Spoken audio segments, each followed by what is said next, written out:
Welcome friends, नमस्कार मित्रांनो, मी रंजना's campaign व्लॉगमध्ये तुमच्या सर्वांचं स्वागत करते। संक्रांतीच्या दुसऱ्या दिवशी करी दिन म्हणजे किंक्रांत असते। हा दिवस ना बऱ्याचशा ठिकाणी म्हणजे बरेचसे लोक असं मानतात की हा वाईट दिवस असतो। हा वाईट दिवस नसतो, पण या दिवसाचं काहीतरी एक वेगळं महत्त्व आहे। काही गोष्टींचं नियमांचं आपल्याला त्या दिवशी पालन करायचं असतं। या दिवशी काही गोष्टी आवर्जून करायच्या असतात, काही गोष्टी कटाक्षाने टाळायच्या असतात।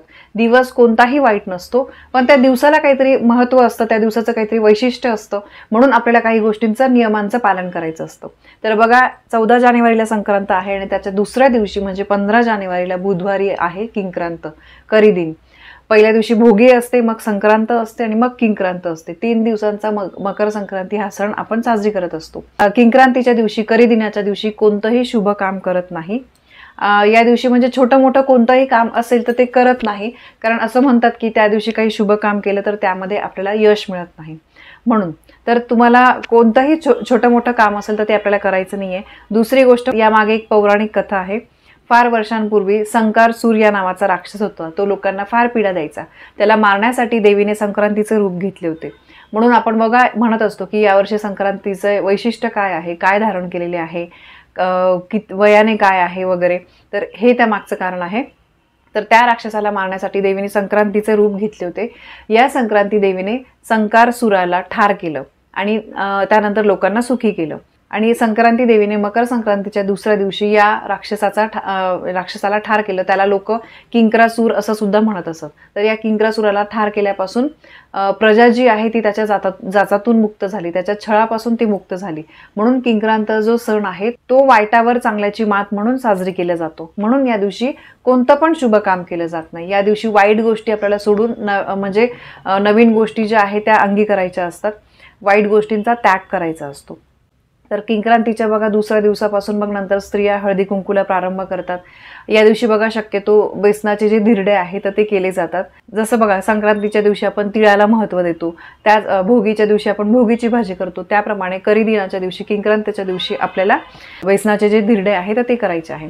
तर किंक्रांतीच्या दिवशी बघा सगळ्यात पहिले म्हणजे शिळ अन्न जे आहे तर ते खायचं नाहीये। आणि दुसरी गोष्ट म्हणजे आपल्याला घर पण केर कचरा वगैरे काढून आपल्याला स्वच्छ करायचं आहे, कारण घरातल्या वाईट गोष्टी आपल्याला काढायच्या आहे। आणि बघा किंक्रांतीच्या दिवशी खोटं बोलणं, वाईट बोलणं, कोणाचा तरी अपमान करणं या गोष्टी टाळल्याच गेल्या पाहिजे। लांबचा प्रवास या दिवशी टाळायचा आहे। म्हणजे अगदी तुम्हाला अर्जंट असेल, जाणं गरजेचंच आहे तर तुम्ही करा। लांबचा म्हणजे अगदी तुम्ही 5-6 तासाचा प्रवास करून चालले तसं म्हणते। बाकी आपण रोजचं आपल्याला काही कामांना घराबाहेर पडावं लागतं, ते मी म्हणत नाहीये, नोकरीला जावं लागतं, घरी बसून चालणार नाही, ते तर गोष्टी करायच्याच असतात।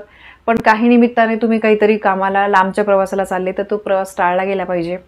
घरामध्ये वादविवाद होणार नाही याची काळजी घ्यायची आहे। सगळ्यांनी म्हणजे बघा करत नाही, घरामध्ये जितकं सगळे मिळून कॉपरेट करतील तेवढं घरामध्ये शांत वातावरण राहण्यासाठी मदत होईल।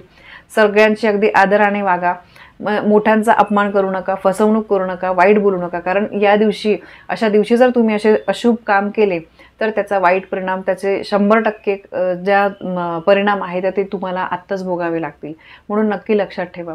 तर असा हा किंक्रांतीचा दिवस असतो। या दिवशी फार काही नाही, फक्त लक्षात ठेवा कुठलंही शुभ काम करायचं नाहीये। त्यानंतर वाईट गोष्टी ज्या आहे त्यांच्यापासून आपल्याला दूर राहायचं आहे। हे नियम नेहमीच पाळले गेले पाहिजे, कारण बघा या दिवशी जसं देवीने राक्षसाचा वध केला होता तसंच आपल्याला काही वाईट आपल्या अंगी गुण असतील, माझ्याकडून असं काहीतरी गोष्टी होऊन जातात तर त्या होणार नाही का आपण व्यवस्थित कुणाला फसवत नाही, चांगलं राहण्याचा प्रयत्न करतो, त्याचा कुठे ना कुठे चांगला परिणाम आपल्याला होतो। असा हा किंक्रांतीचा दिवस आहे। या दिवशी नक्की सांगितलेल्या गोष्टी नियमात आणा, पालन करा, सांगितलेल्या गोष्टी करा, की जेणेकरून मग या दिवसाचं आपल्याला चांगलंच फळ मिळेल, वाईट परिणाम जे आहे तर ते भोगावे लागणार नाही।